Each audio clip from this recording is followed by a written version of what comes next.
Good day again, New Zealand. Barry Povey for Voters' Voice. Most of my videos, I call them broadcast because I'm old, are pretty dark in nature, and I'm sorry for that. I like a joke along with anybody else. Our government is no joke, or any government that we've had in the last 50 years for that matter. But here's a little bit of a light-hearted look at it, or at least I think it's a light-hearted look, but I've got a twisted sense of humour. If I were a cartoonist, and I can't draw a straight line, let alone a cartoon, but if I had the skills to be a cartoonist, like there is some in our community who are gifted and can make us laugh at our foibles and our mistakes.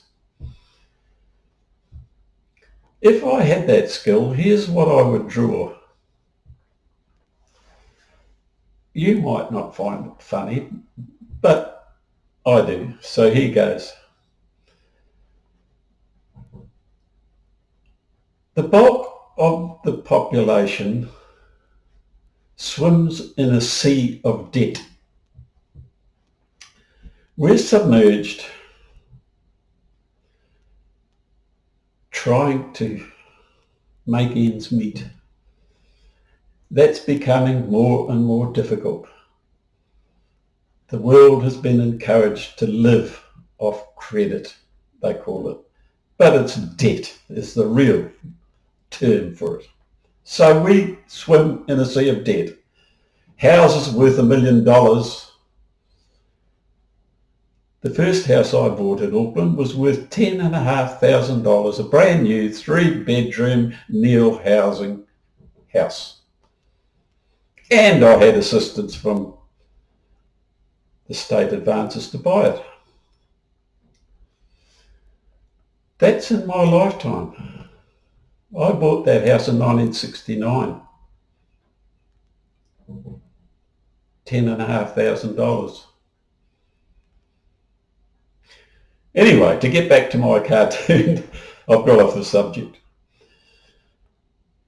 We are floating in a sea of debt.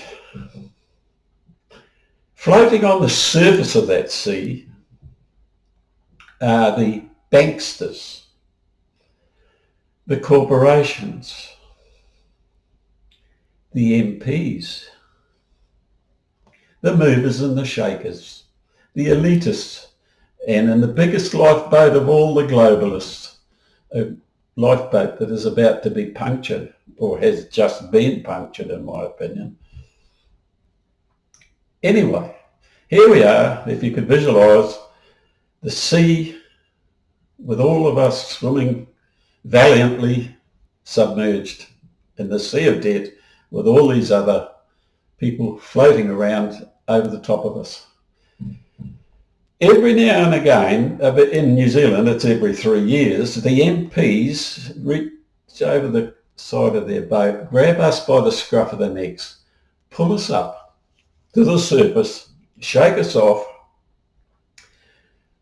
and beseech us to vote for them.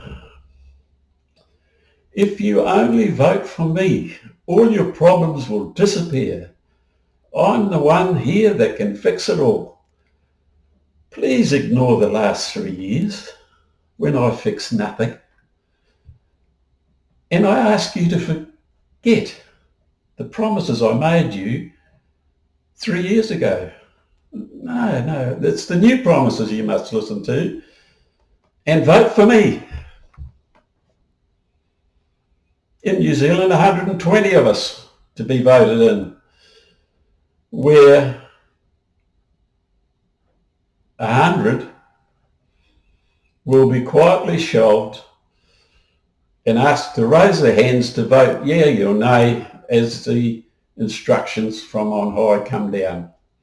But whatever you do, do not listen to your constituents. because the people above you know much better than any poor man in the street or woman who has to earn their living in the real economy. We are the people who know how to run the financial affairs of the world. And to prove it, just look around and see how well we've done. So these voters are pulled up to vote. And for most of the time, with rare exceptions, they cast their vote as instructed, fired up with the thought that this or that person will lead them to a better land.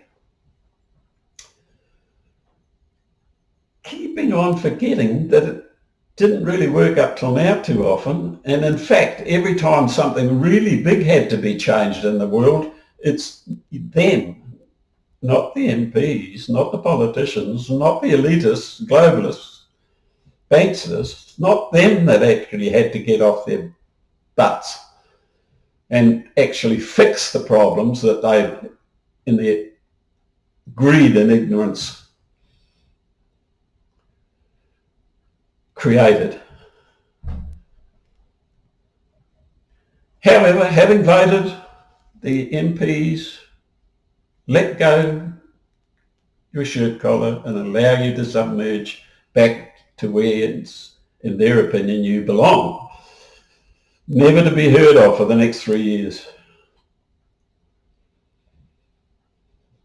Very hard to shout aloud when you're drowning. That's my version of a cartoon. I don't think it's very funny. Matter of fact, I started off to try and lighten the mood and talk myself into a very dark place. Do you think it was relevant? Leave you with that thought. All the best. Catch you another day, hopefully. Cheers.